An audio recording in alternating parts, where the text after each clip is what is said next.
Bueno, el sistema endocrino es un sistema bastante complejo, ¿ya? Donde tiene que ver con todo el funcionamiento de nuestro organismo. Aunque parezca mentira, nuestro organismo no funciona si no está presente el sistema endocrino. El sistema endocrino es el que gobierna la liberación de hormonas y estas hormonas van a las células blanco para que actúen y hagan su función como debe ser. Acá tenemos el sistema endocrino que está compuesto por el hipotálamo, que es el de arriba, ¿ya? El cuerpo pineal, la pituitaria, o también llamada hipófisis, y las diferentes glándulas, como tenemos acá la glándula tiroidea, las paratiroideas, el timo, a nivel del páncreas tenemos que se llaman las glándulas que producen que es la insulina, a nivel testicular tenemos las que producen que se llaman los espermatozoides, la testosterona, todo eso a nivel masculino, y a nivel de ovarios en las mujeres produce los estrógenos y produce la ovulación, ¿ya? Y a nivel de la glándula suprarrenal hemos visto que se produce la que se llaman los corticoides. Muy bien. Nos ubicándonos entonces, la definición del sistema endocrino hormonal es un conjunto de órganos del organismo llamado glándulas endocrinas, ¿ya? Que liberan un tipo de sustancias que se llaman hormonas. Entonces, las glándulas endocrinas también se denominan órganos endocrinos fisiológicos y liberan sus secreciones sobre la superficie interna o externa del tejido cutáneo. La mucosa del estómago y el revestimiento de los conductos pancreáticos también hay unas hormonas. Acá tenemos la glándula endocrina y la glándula exocrina, ¿ya? Endo, que quiere decir que bota sus hormonas al interior del cuerpo humano y exocrinas hacia el exterior, ¿ya? Entonces, las endocrinas carecen de conductos secretores, mientras que las exocrinas sí poseen conductos secretores por donde vacían sus secreciones. Una de ellas tenemos que ser el páncreas exocrino, ¿ya? Donde botan las enzimas digestivas, mientras que el páncreas endocrino tiene que ver con la producción de insulina, que eso no la bota, sino va al torrente sanguíneo, ¿ya? Y el glucagón que se va formando. ¿Vale? Entonces, dentro de las que se llaman de las glándulas endocrinas, y la hipófisis, la glándula tiroidea y la glándula pineal. Tenemos esas, son las glándulas. Dice, poseen conductos secretores por donde en cambio las exocrinas producen. Tenemos una de ellas, un ejemplo, la glándula salival o tenemos el páncreas exocrino. Entonces, acá hablamos de secreción interna y secreción externa, ¿ya? Muy bien, tenemos acá la glándula pineal, hipófisis, ¿ya? Que hay su secreción, la glándula pituitaria, el páncreas y los ovarios. Y en la secreción interna tenemos glándula tiroidea, glándulas paratiroideas, timo y cápsulas suprarrenales. Bueno, las glándulas endocrinas ejercen su acción a través de sustancias químicas llamadas hormonas, sabemos, que son vertidas a la sangre y trasladados por esta a los lugares donde ejercen su acción. Las glándulas endocrinas carecen de conductos secretores, hemos dicho. Bueno, es como regula el sistema endocrino, el sistema que logra que estos cambios se puedan dar a simple vista cuando son muy externos, aunque normalmente suelen ser internos. ¿Cómo actúa? Dice, es de noche y la habitación está oscura mientras busca la interrupción de la luz. Atientas algo caliente, se rompa entre tus piernas, lanzas un fuerte grito, o tal vez quedas sin aliento, recién lanzas un suspiro de alivio, cuando te das cuenta, fue el gato. ¿No? A medida que disminuyen los latidos de tu corazón y tu cuerpo se relaja, te empieza a invadir la calma. Entonces estamos hablando de eso, cuando tú te asustas, hay una excesiva secreción de catecolaminas. ¿Ya?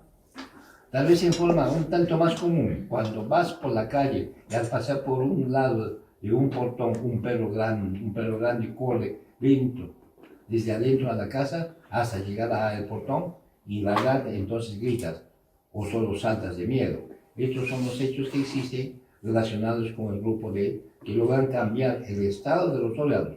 Todo esto por el hecho del sistema endocrino, por las catecolaminas. Las hormonas ejercen su acción sobre variados fenómenos biológicos. Actúan sobre el metabolismo, es una de ellas, hablamos sobre la insulina, hablamos sobre el problema de las hormonas tiroideas, ¿ya? Actúa en la reproducción. Si no hubiera hormonas, no se producen los gametos, no se producen los óvulos, no se producen los espermatozoides, nada de eso, ¿ya? Una vez que se han juntado los gametos, tanto femenino y masculino, viene la procreación, ya viene la reproducción, y actúa en la estimulación de otras glándulas, estabilizan el medio interno, concentración de sustancias en la sangre, actúa sobre el crecimiento y desarrollo. Funciones endocrinas tenemos el metabolismo, el mantenimiento del medio interno, energía y producción y almacenamiento y crecimiento de eso. Muy bien. Acá estamos viendo el crecimiento, que no vamos a ver eso ahora. La reproducción, que tampoco vamos a ver ahora eso. Ritmos endocrinos. La melatonina es una hormona que se produce generalmente, que es la que produce el sueño. Ese es fisiológico, ¿ya? La relación del sistema endocrino junto con el nervioso y el inmune, en parte participan de manera coordinada en todas las funciones generales de la regulación del cuerpo humano, como suele mantener la temperatura, la presión sanguínea y la cantidad de glucosa en sangre. Ya, células especializadas localizadas en las glándulas secretorias internas de la glándula endocrina. Dice, activan diversos mecanismos y ponen en función diversos órganos del cuerpo. Y entonces el metabolismo se eleva al ritmo cardíaco y producción tensional. Características de las hormonas viajan a través de la sangre, actúan sobre el metabolismo, liberan el espacio extracelular. Dice esteroides o esteroideas son la clasificación. Eso no va a venir aquí. Eso no nos interesa ahora. Bueno, la anatomía del sistema endocrino está desde el hipotálamo, en relación con la hipófisis, la glándula pineal, glándula tiroidea, glándula paratiroidea, ovarios, testículo, páncreas, glándulas suprarrenales y el timo. Entonces todo eso tiene una relación. Bueno, como están viendo acá, ¿ya? A nivel que se llama de la pituitaria se producen ciertas hormonas que actúan en los diferentes órganos que están acá. Entonces, a nivel de hipotálamo vemos que se producen las hormonas liberadoras. Estas hormonas liberadoras pasan tanto a hipófisis, pueden pasar al lóbulo anterior o al lóbulo posterior, ¿ya? A la adenohipófisis anterior y la neurohipófisis del lóbulo posterior. Entonces el hipotálamo segrega hormonas que inducen a otras glándulas endocrinas a segregar hormonas, ¿ya? Muy bien, entonces como estamos viendo acá, a nivel de tiroides, a nivel de suprarrenales y a nivel de testicular. Las hormonas hipotalámicas son que liberan hormona de crecimiento, la hormona liberadora de gonadotrofinas, la hormona liberadora de tirotropinas, que es lo que vamos a ver, hormona liberadora de prolactina, hormona liberadora de cortropina, todo eso tiene que ver con toda la función. Cada cual tiene su función. Ahora menos si hablamos de la prolactina es una hormona que tiene que ver con uno, en el debido momento, con el crecimiento y función de glándulas mamarias, más que todo, ¿ya? Las hormonas liberadoras de gonadotrofinas, que tienen que ver eso con la ovulación o espermatogénesis, ya. La hormona liberadora de tirotropina. Entonces la hormona es una hormona estimuladora, que estimula, ¿ya? La producción de... Entonces la hormona liberadora de corticotropina es esto, que van a suprarrenales, la hormona liberadora de la somatropina, ya. Muy bien. Entonces, una vez que ya tenemos en la glándula nosotros que viene la hormona liberadora que está en el hipotálamo, pasa a hipófisis. Y en hipófisis se va a producir lo que se llama la TSH. Esta TSH es vertida a torrente sanguíneo, ¿ya? Es vertida a torrente sanguíneo. Una vez que es vertida a torrente sanguíneo, va a los diferentes órganos. Usted tiene que tener presente que la hormona tiroidea tiene que ver con el funcionamiento de todos los órganos, de todas las células, ¿ya? Entonces, como dice acá, la pituitaria se crea la hormona estimulante de la tiroides, de la TSH, la cual estimula la glándula tiroidea a que segregue hormonas que afectan el metabolismo del cuerpo. Entonces, para que esta glándula tiroidea, esta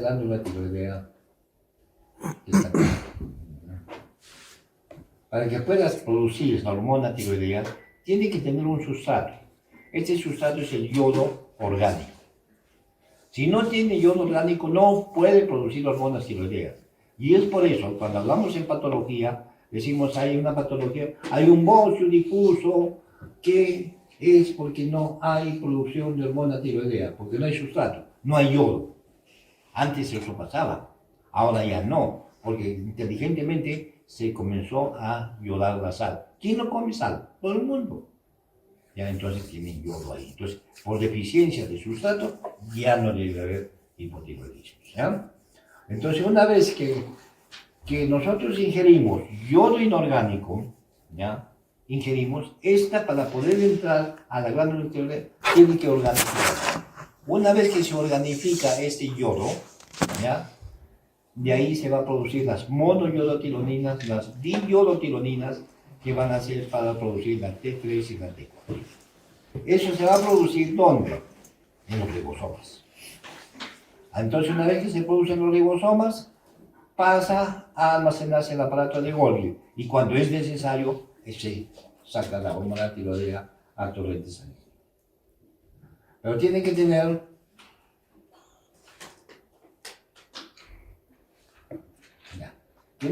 que se llama, entendido que esta hormona, para que pueda salir a torrente sanguíneo, tiene que ir de un transportador, una proteína transportadora.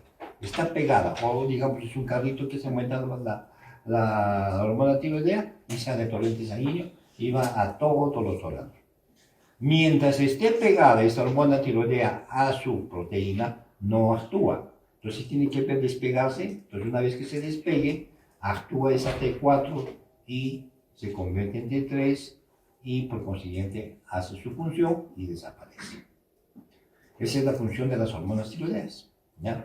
Entonces es por eso cuando nosotros pedimos un análisis de T4, de T3, TSH para ver la patología tiroidea, ¿qué pasa? Estamos pidiendo T4 por decirte, estamos pidiendo la T4 total. ¿Nos sirve?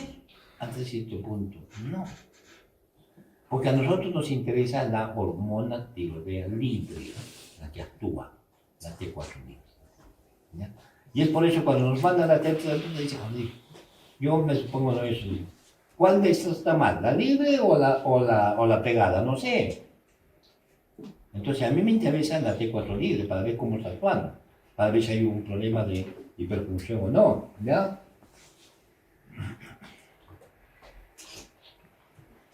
Ya, a nivel de son de secretorio en cuenta con regiones subarticulares de hipotálamo de pecho, ya. Bueno, estas son las diferentes hormonas que vamos a ver.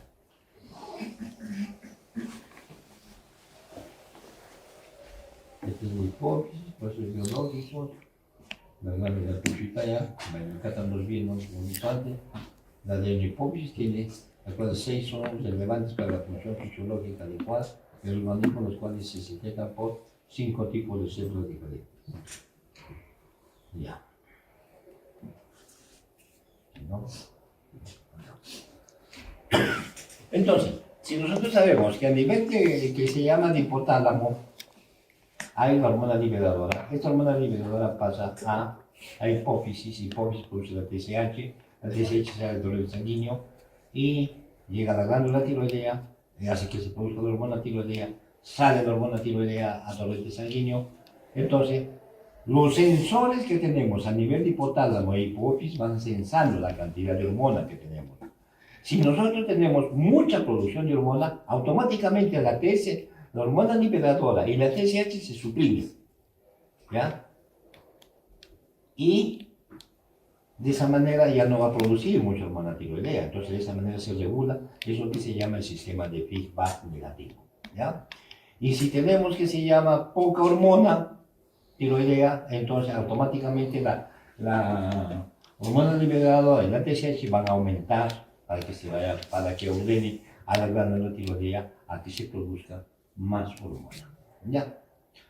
Entonces, en otras palabras, la hormona tiroidea tiene que ver con el funcionamiento de todas las células. Regula Porque la hormona tiroidea es una hormona catabólica, entonces regula el catabolismo de todas nuestras células, ¿ya? Entonces, una vez que, como decimos eso, hablamos del sistema de Friedman negativo, todo eso, vienen las patologías del hipertiroidismo y el hipotiroidismo. El hipertiroidismo es la hiperfunción tiroidea, ¿ya? O sea, está funcionando de más. Y el hipotiroidismo cuando deja de funcionar. Entonces, para saber nosotros qué es lo que pasa con un hipertiroidismo, entonces, si sabemos que es un hipertiroidismo, haber hipersecreción de hormona tiroidea, entonces debe haber alguna casuística que está haciendo que se produzca mayor hormona tiroidea. Entonces, hablamos de clasificación. Entonces, hablamos de clasificación del hipertiroidismo. El hipertiroidismo se clasifica. ¿Cómo se clasifican? En exógenos y endógenos. Los exógenos es cuando muchos pacientes saben que la hormona tiroidea es una hormona catabólica y muchas veces antiguamente si aumentamos el catabolismo para hacer bajar de peso, lo consumen en excesiva cantidad y entonces viene a ver, entonces comienza a haber catabolismo mayor. Es por un lado. O también tenemos una sustancia que se usaba mucho antes, ahora ya casi no se usa, es la miodarona. La miodarona era un beta bloqueador, ¿ya? Antiarrítmico. Entonces, en algunos pacientes producía el hipertiroidismo y en otros producía el hipotiroidismo. Entonces, ahora ya no se usa mucho la miodarona, entonces ya no tenemos eso. Entonces, desde el punto de vista de la clasificación endógena, si está dentro, entonces hablamos de hipotiroidismo primario, secundario y terciario. ¿Ya? El primario es cuando la patología viene a nivel de glándula tiroidea. Secundario, cuando la patología es a nivel de hipófisis, y terciario en el hipotálamo. ¿Ya? Entonces, generalmente nuestras patologías de hipertiroidismo son primarias. Entonces decimos, ¿cuáles son las patologías que hacen que sea un hipertiroidismo primario? Tendríamos la enfermedad de Leigh-Vasseur, que es una de ellas, que es autoinmune, ¿ya? Después tenemos un nódulo autónomo, que produce mayor producción, está produciendo bastante hormona tiroidea.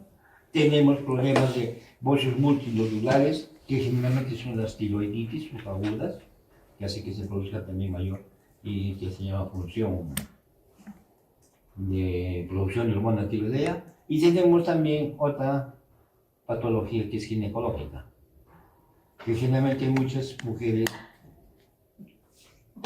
que están en estado, sí, en estado, pero no de un bebé, es una mola. Entonces, esta mola produce una sustancia muy similar a la TSH. Va al torrente sanguíneo, entonces los receptores de TSH confunden y comienzan a producir mayor hormona tiroidea.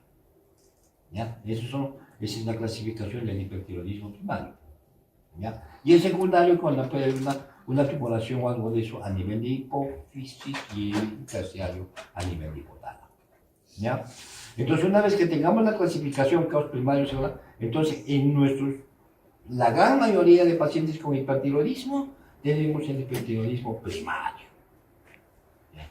Entonces, una mayor producción de ¿qué se llama? De hormona tiroidea. Acá dice la tiroidea endocrina situada en la parte frontal del cuello, a la altura de la vértebra, junto al cartílago tiroides, sobre la tráquea, bueno, está diciendo no. Y cuyo peso es desde 15 a 30 gramos en el adulto y está formada por dos lóbulos, formas de mariposa, a ambos lados de la tráquea unidos por el istmo. Muy bien. Entonces, una vez que nosotros tenemos mucha producción de hormona tiroidea por estas patologías que hay, ¿cuáles serían los síntomas que va a producir excesiva producción de hormona tiroidea? Estamos diciendo que es una hormona catabólica. Al haber un catabolismo aumentado, ¿qué vamos a tener? Lo primero que el paciente va a decir, estoy delgado, cada vez estoy más delgado, ya estoy más flaco, como un caballo, pero sigo siendo delgado. Tengo un montón de apetito, como y como, sigo bajando de peso. Además, te dicen, soy como el pato. Como y voy al baño. O sea, todo está funcionando pues aceleradamente. Son pacientes que son sudorosos, ¿ya?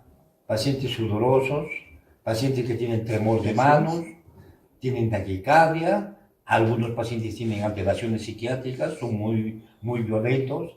Yo me acuerdo cuando recién empezaba yo en mi especialidad, había una paciente que estaba hospitalizada, y bueno, cuando fui a hacer la palpable de la tiroides, porque tenía un bocio, para palpable de la tiroides, agarró, me dijo que yo no tenía ningún derecho de agarrar el cuello. No, está bien. Agarró, se bloqueó y me dio un cachetado que me hizo doler. Así son.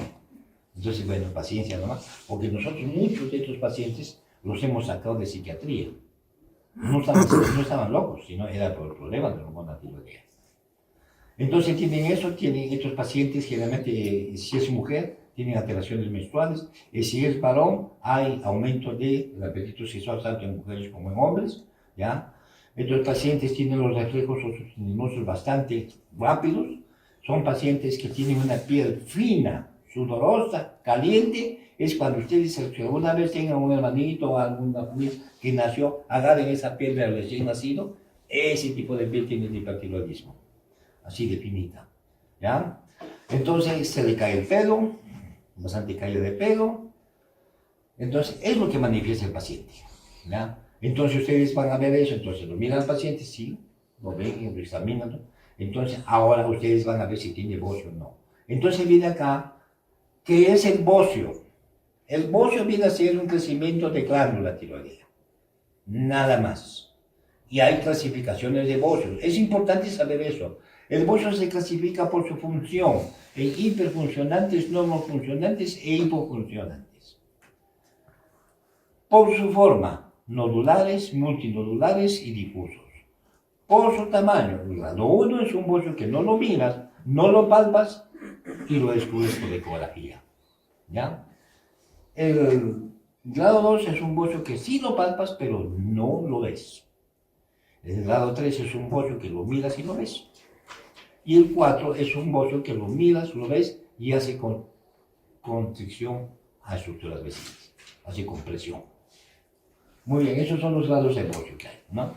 Entonces, una vez que nosotros agarramos, vemos estos pacientes con la sintomatología que les he dicho, y si que tienen bocio, bueno, no siempre tienen bocio. Cuando hablamos de la enfermedad de Graves-Basedow, la enfermedad de Graves-Basedow es una enfermedad autoinmune, entonces tiene una característica distinta. Para que este sea un hipertiroidismo por Graves-Basedow, tiene que tener primero bocio difuso, tiene que tener esoptados, ¿ya? Sanidad de los ojos y un edema preotibial. Si no tiene esas tres cosas, no es enfermedad de Graves-Basedow. Muy bien. Entonces va haciendo eso. ¿Qué análisis pides para tu diagnóstico? Vas a pedir hormonas tiroideas, la T3, la T4 libre, la TSH, ¿ya? Vas a pedir que se llama ¿qué? Electrolitos vas a pedir glucosa, vas a pedir un hemograma. Bueno, primero tienes que descartar si tiene un proceso infeccioso este paciente. Muy bien, vas pidiendo todo eso, pides una ecografía tiroidea para ver si tú palpas y no hay bocio, pides una ecografía tiroidea. Y si hay bocio, para ver cuánto de bocio hay, qué dimensiones tiene. Eso. Entonces, una vez que nosotros tenemos este paciente con diagnóstico tanto de hormonas tiroideas, diagnóstico ecográfico, diagnóstico de, después también podemos pedir una gamografía tiroidea. Si pedimos una gamografía tiroidea es cuando nos dibujan la glándula tiroidea, pero negra. Eso es una gamografía caliente, ¿ya? O sea, está captando bastante. Pedimos captación de yodo de 24 horas, que debe ser al 100%, pero en algunos casos de estos, y la captación de yodo de 24 horas nos sale nula, pero teniendo toda la sintomatología de hipertiroidismo. Entonces, por consiguiente, ¿qué sería? ¿Ya no sería un hipertiroidismo? Pregunto. ¿Qué les parecería? Sigue siendo un hipertiroidismo, pero con captación cero. Y esto se da en las tiroiditis. Las tiroiditis no hacen una captación, ¿ya? Entonces, ahí viene eso. Entonces, por eso uno de los grandes problemas de los endocrinos es, ¿qué es esto? Que si tú tienes un paciente con una tiroiditis, lo tiene que tratar como hipertiroidismo, pero viene el tratamiento definitivo, ahí viene el problema, la controversia que hay. Si se supone que este paciente con enfermedad de glioblastoma es un problema autoinmune, o sea, que la glándula tiroidea, el organismo la desconoce, la glándula tiroidea, y comienza a producir como piranitas para que se la coma la glándula tiroidea, y la glándula se crece más y comienza a producir más. Entonces, por consiguiente, va a haber mayor producción de anticuerpos. ¿Ya? Entonces, si nosotros damos el tratamiento a este paciente con yodo reactivo, vamos a crear más anticuerpos y por consiguiente va a empeorarse el resultado. Esa es una parte del tratamiento que no se debe dar yodo. Pero a la larga, si tú le das un tratamiento de yodo a un paciente con hipertiroidismo, sea enfermedad de glioblastoma o no, te costará, ¿cuánto ahora? 1.500 soles un tratamiento de yodo.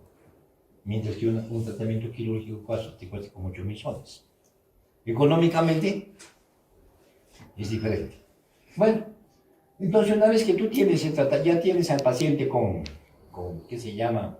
Diagnosticado, con todo, entonces tienes tres tipos de tratamiento. El tratamiento médico nuclear y el tratamiento quirúrgico. Entonces, cuando te viene un paciente con con el cortejo sintomático de hipertiroidismo, entonces tú tienes que dar el tratamiento médico. El tratamiento médico es un tratamiento paliativo, no es curativo. Mejora el paciente, pero no cura. Entonces tienes que darle eso, ¿ya? Baja los niveles de la hormona tiroidea, todo, porque ¿qué cosas son los antitiroideos? Los antitiroideos son medicamentos que evitan que entre el yodo inorgánico para que se organifique en la glándula tiroidea. Entonces, de esa manera, disminuye el sustrato, no va a haber producción de hormona, porque no hay yodo. Pero si uno saca la pared esa, y otra vuelta a pasar. Por eso digo, es paliativo. Y para eso las beta bloqueadores, para el problema cardíaco que está taquicárdico, temblor de manos, la sudoración de mejoras con los beta bloqueadores. Muy bien. Entonces, el primer tratamiento. Entonces, ahora viene acá la pregunta. ¿A quién doy yodo o a quién lo opero? Tienes que decidir. Entonces, para eso hemos hablado de bocios. Entonces, te dice, los bocios, grados 3, 4, bocios difusos, ¿ya? Son quirúrgicos.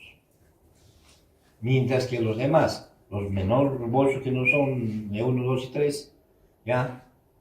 Eso después das tratamiento con yodo reactivo a esos pacientes. Muy bien. Entonces tú decís, y los demás que son quirúrgicos, que los operas, y muy bien. Entonces hay que tener siempre precaución cuando tú mandas a un paciente a cirugía. Debes decirle las posibles causas que le puede pasar durante el acto quirúrgico.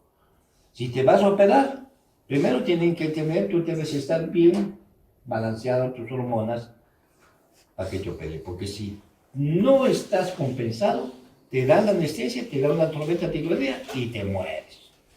Segundo, que el cirujano debe tener experimentado.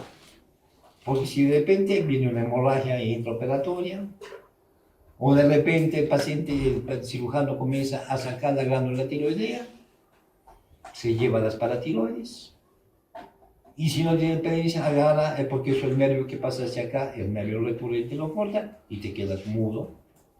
¿Ya? Puede tener un proceso infeccioso postquirúrgico, puede haber una hemorragia postquirúrgica, ¿ya? Entonces todo eso se le explica al paciente.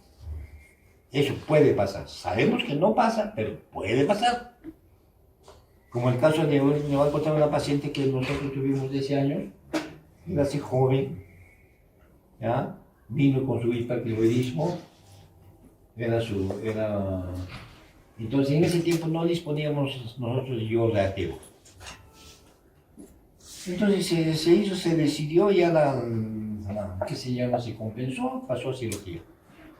La operaron en cirugía, nos lo regresaron, pero el paciente seguía con hipertiroidismo, seguía. Y peor, comenzó a entrar con tetanias. ¿Qué ha pasado?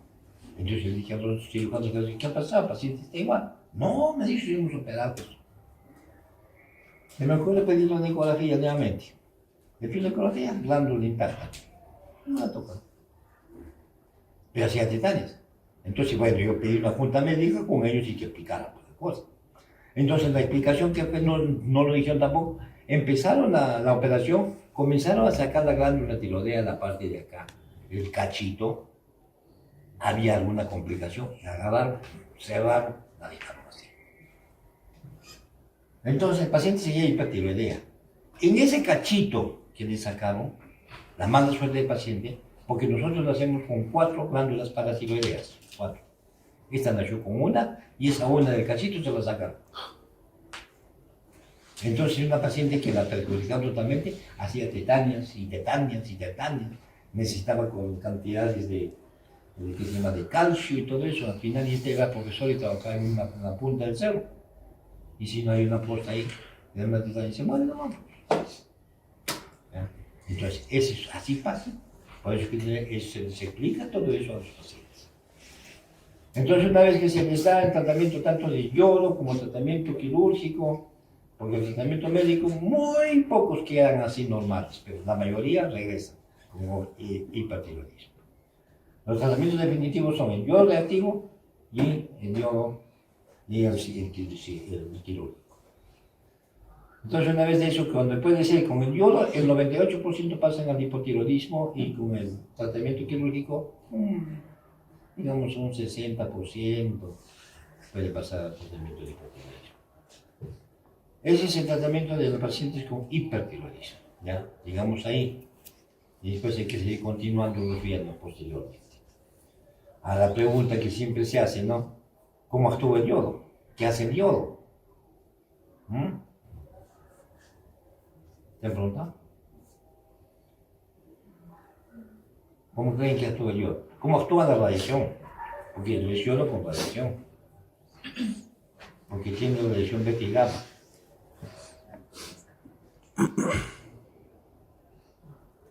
¿Se imaginan cómo es?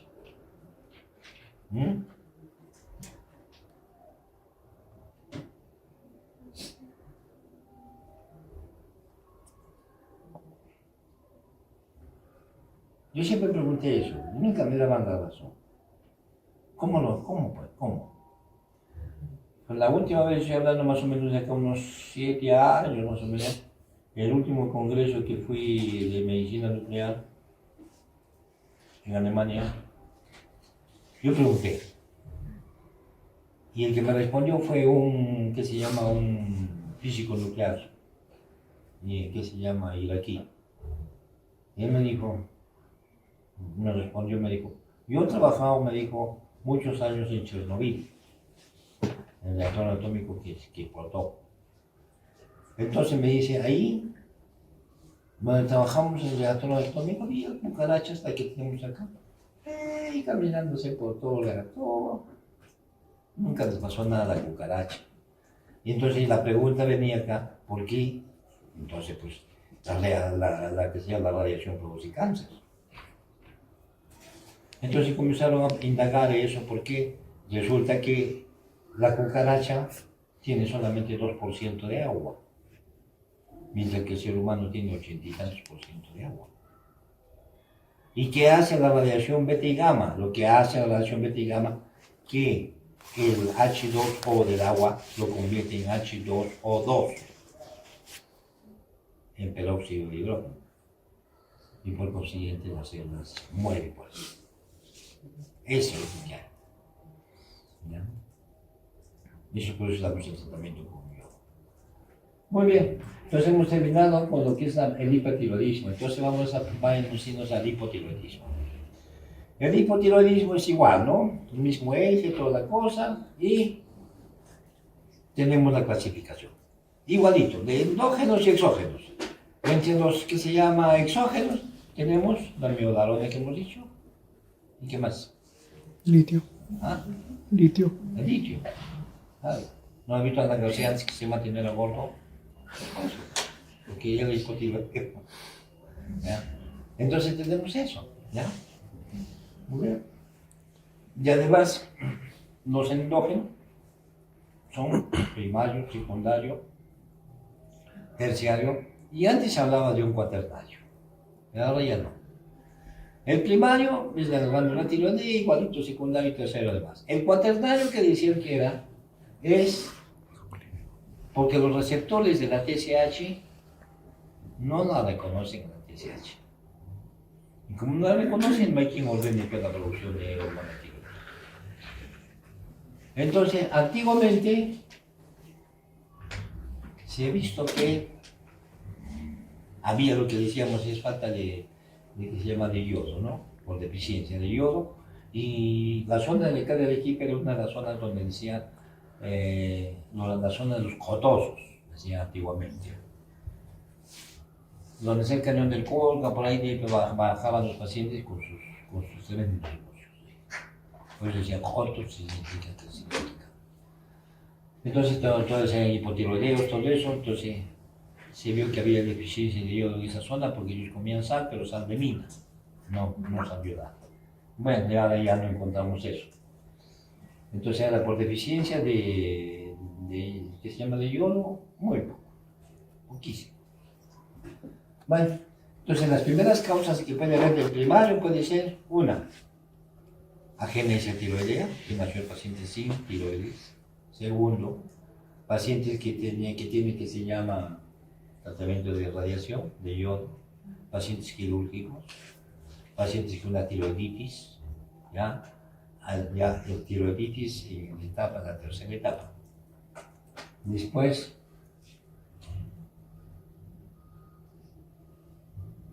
¿qué más tenemos ahí? Bocio, digamos, los bocios multidolares que son de tiroiditis que no funcionan. Ya, y cuando es secundario de hipófisis y hipotálamo mucho más.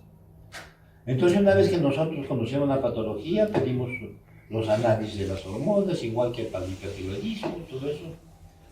¿Y qué vamos a encontrar en estos pacientes? Vamos a encontrar en estos pacientes que son gordos, que son edematizados, están hinchados, son pacientes pálidos, son pacientes que tienen edemas, son pacientes que tienen anemia, son pacientes que tienen a veces que se llama,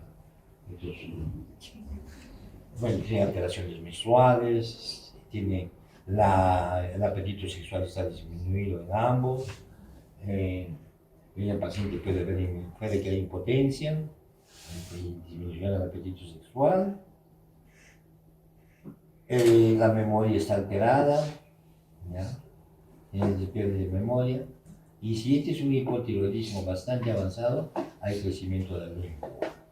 Por eso el paciente con hipotiroidismo, cuando tú le preguntas qué te llamas, él difícilmente a veces te dice, por decirte que se llama Juan. Entonces, ¿qué te llamas? Juan. No puede mover la lengua porque queda crecido, está grande. ¿Ya? Entonces, tenemos todo eso. Entonces, supongo, yo les pregunto, ¿este paciente por qué estaría pálido? Por anemia. ¿Y por qué anemia?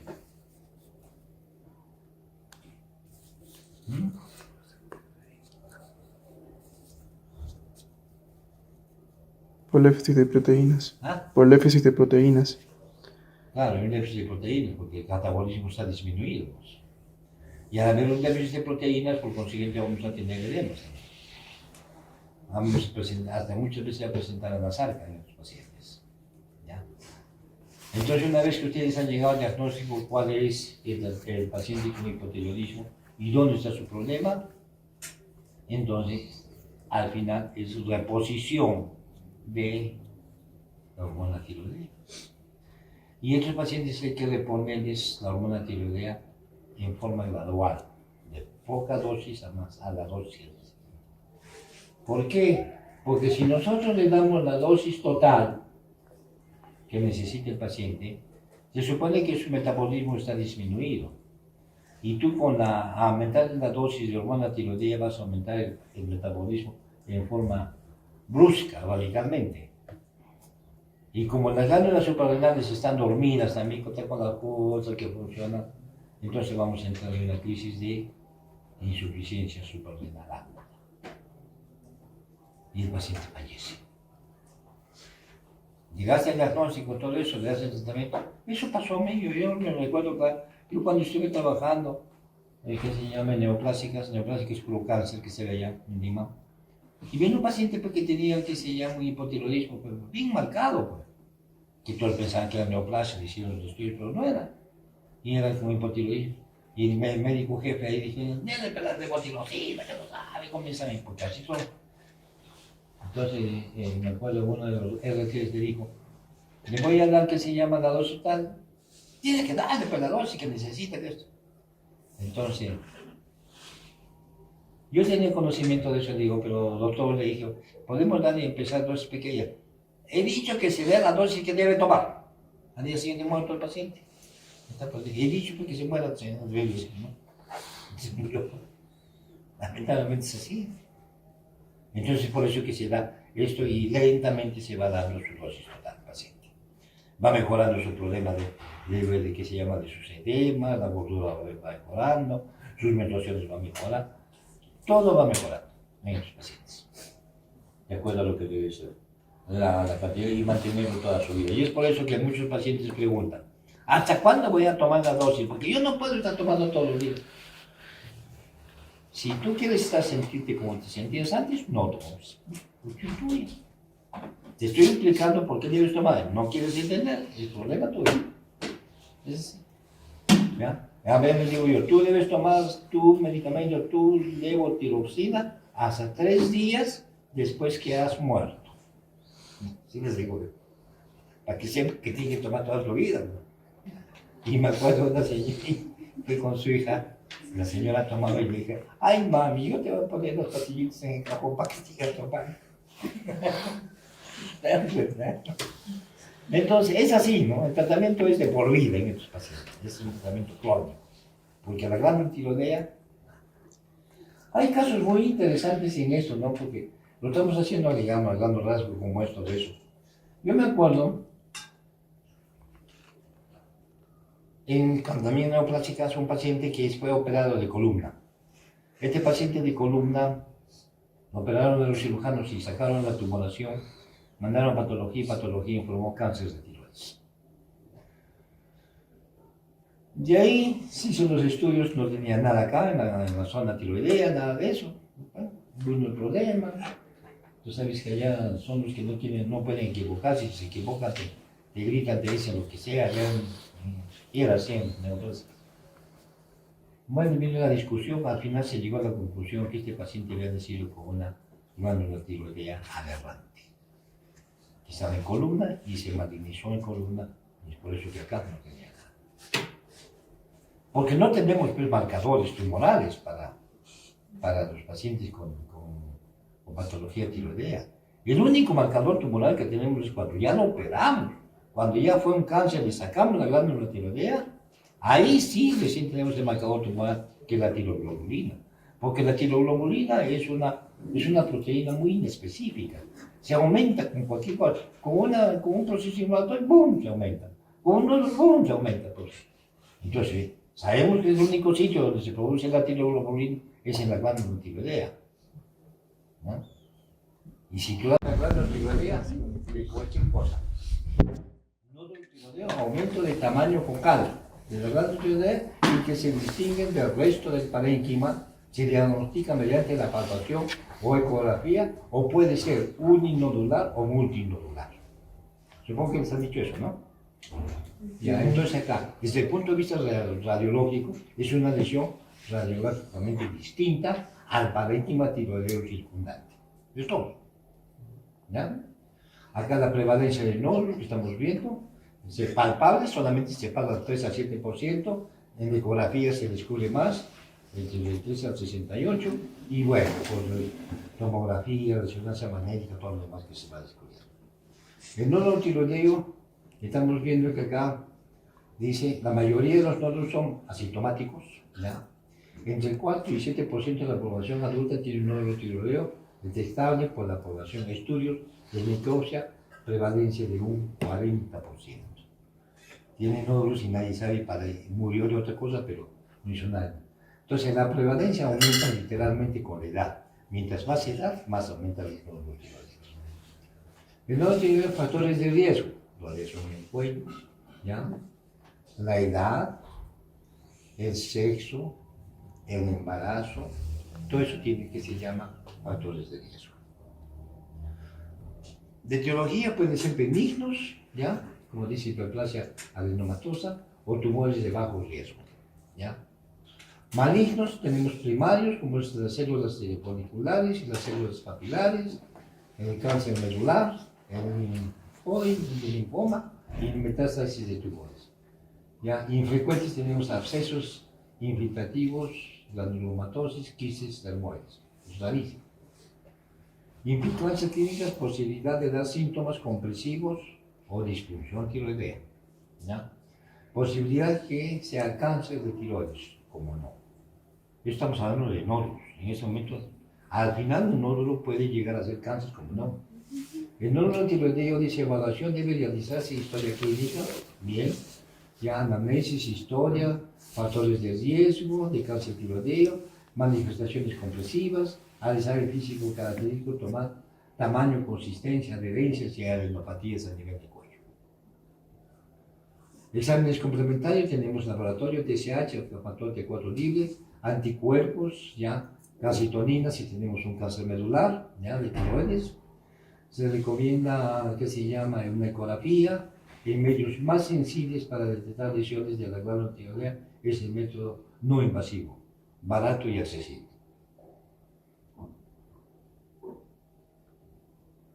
Entonces, después de eso hacemos la biopsia, ¿ya? Para, dice, clasificación, acá viene ¿les han dicho la clasificación de Bethesda? ¿Sí? Ya, eso es importante. ¿Ya? Esa es la 1, la 3, la 2, la 3, la 5, ya, esas son las clasificaciones de Bethesda. Pero ¿les han enseñado cómo son? ¿Cómo se miran? Ya, este es el Bethesda 1. ¿Ya? Ahí se van a mirar una ecografía de eso, donde es acá vemos un quiste. Acá estamos viendo solo un quiste. ¿Dónde está? Este. Entonces su composición en puntajes que hacen ya, composición y complejidad, forma márgenes, focos ecogénicos, todo eso. El TIRLAT2, acá están viendo su composición también, y hay ecogenicidad, cisocoica, necoica, formas de ancho, todo eso, imagen, y vas dando el puntaje, este tiene 2 puntos. El Bethesda 3, ya, composición, ecogenicidad, forma, márgenes, igualito, ya viene el punto 3. Y este es otro, 3 también. Este es el TIRLAT 4, ya, donde ya que le da más puntaje. Entonces esto ya nos está diciendo que ya es un nódulo maligno, porque acá estamos viendo de bordes dentados, irregulares, todo eso. El TIRLAT 5 de hecho ya es un cáncer. Bueno, eso es referente a los TIRLATs. Entonces, ¿cómo fue esto? Es de historia, ¿no? Dice, muchos participantes recibidos de la clasificación del TIRLAT. Cuando se ha podido vuestra ayuda, entonces se reunieron María Leal Disdi, de la que estoy extremadamente honrado en que haya elegido como motivo para presentar este maravilloso trabajo con imagen de altísima calidad sobre la clasificación descrita. Muchas gracias, ¿ya? Es la quiso eso. Porque antes se informaba, no, y estamos en algo. Desde el punto de vista citológico, después de eso que has hecho, cuando te has encontrado con la ecografía, has hecho el TIRLAT, todo eso, viene en Bethesda. ¿Se han hecho eso también? ¿Sí? No. Entonces, citología del sistema Bethesda, en 2006, ya entonces el director de citología se reunieron, bueno, ahí en 2007, hasta que sacaron esta cuestión en Bethesda. El sistema de Bethesda dice, no diagnóstico, el 1, el 2 es benigno, el 3 atipia, el 4 es neoplasia, el 5 sospecho de malignidad y el 6 ya es maligno. Bueno, acá tenemos riesgos de malignidad, ya, y manejo. Acá tenemos el Bethesda 1, dice repetir una biopsia, ya, ecodirigida. El Bethesda 2, seguimiento clínico y ecográfico. El Bethesda 3, repetir la biopsia. El 4, test molecular o lobectomía. Y el 5, tiroidectomía, ya, nódulo tiroideo o lobectomía. Y así sucesivamente. Tratamiento disponible, cirugía, radioiodo, inyección percutánea de etanol. Eso hacíamos bastante, pero últimamente ya no se hace. ¿Ya? Acciones por radiofrecuencia, eso sí está haciendo, pero eso es un poquito bien tedioso, porque tú tienes que llegar al centro del nódulo mirando la ecografía con la aguja, es una aguja especial, y después le haces una pequeña descarga como eléctrica, como que va, es lo que se hace. Bueno, después viene el cáncer de tiroides, epidemiología del cáncer de tiroides en el mundo. Acá el cáncer de tiroides a nivel del mundo estamos en el 12º puesto, siempre más en mujeres que en varones. El tipo histológico, tumores A, todo eso, papilar, folicular, ya células oncocíticas, probablemente diferenciados, todo, formas esporádicas, formas familiares, clasificación según herencia familiar, que tenemos los benditos cánceres. Dice carcinoma diferenciado, factores pronósticos. Ya es la edad, todo eso. Tratamiento, vigilancia activa, lobotomía, tiroidectomía total, aislamiento central profiláctico y todas las cosas. Y ahí seguimos el seguimiento con tiroglobulina, que les decía ahí que sí hay recién es el marcador tumoral. Y carcinoma medular, que es realmente infrecuente, pero es uno de los más agresivos. Carcinoma anaplásico, ya en linfoma primario también son otros pegados. Y la conclusión que llegamos a todo eso, ¿no? El algoritmo de estudio de los nódulos, que hay que tener mucho tino para poder llegar al descanso, ¿ya? Bueno, y acá podemos hacer por ecografía, que se va a hacer los diagnósticos, por resonancia magnética, que tiene una resonancia magnética, ¿ya? Por tomografía axial computarizada, que se lleva por tomografía por emisión de positrones. Esto utilizamos para los cánceres que medulares y anaplásicos, el PET, para ver hasta cuánto ha hecho metástasis. Bueno, acá antes hablaba en la enfermedad del glioblastoma óseo, es esto lo que se ve acá en la gamografía. Bien, ¿ves? Se dan cuenta grande y bien colorido. En cambio, este es en la tiroides, es un bocio multinodular. Normalmente la glándula de tiroides se ve así en la gamografía. Este es un nódulo frío en esta zona y este es un nódulo caliente. Bueno, después ya viene ya caso clínico ya. ¿Listo? ¿Así han hecho más o menos?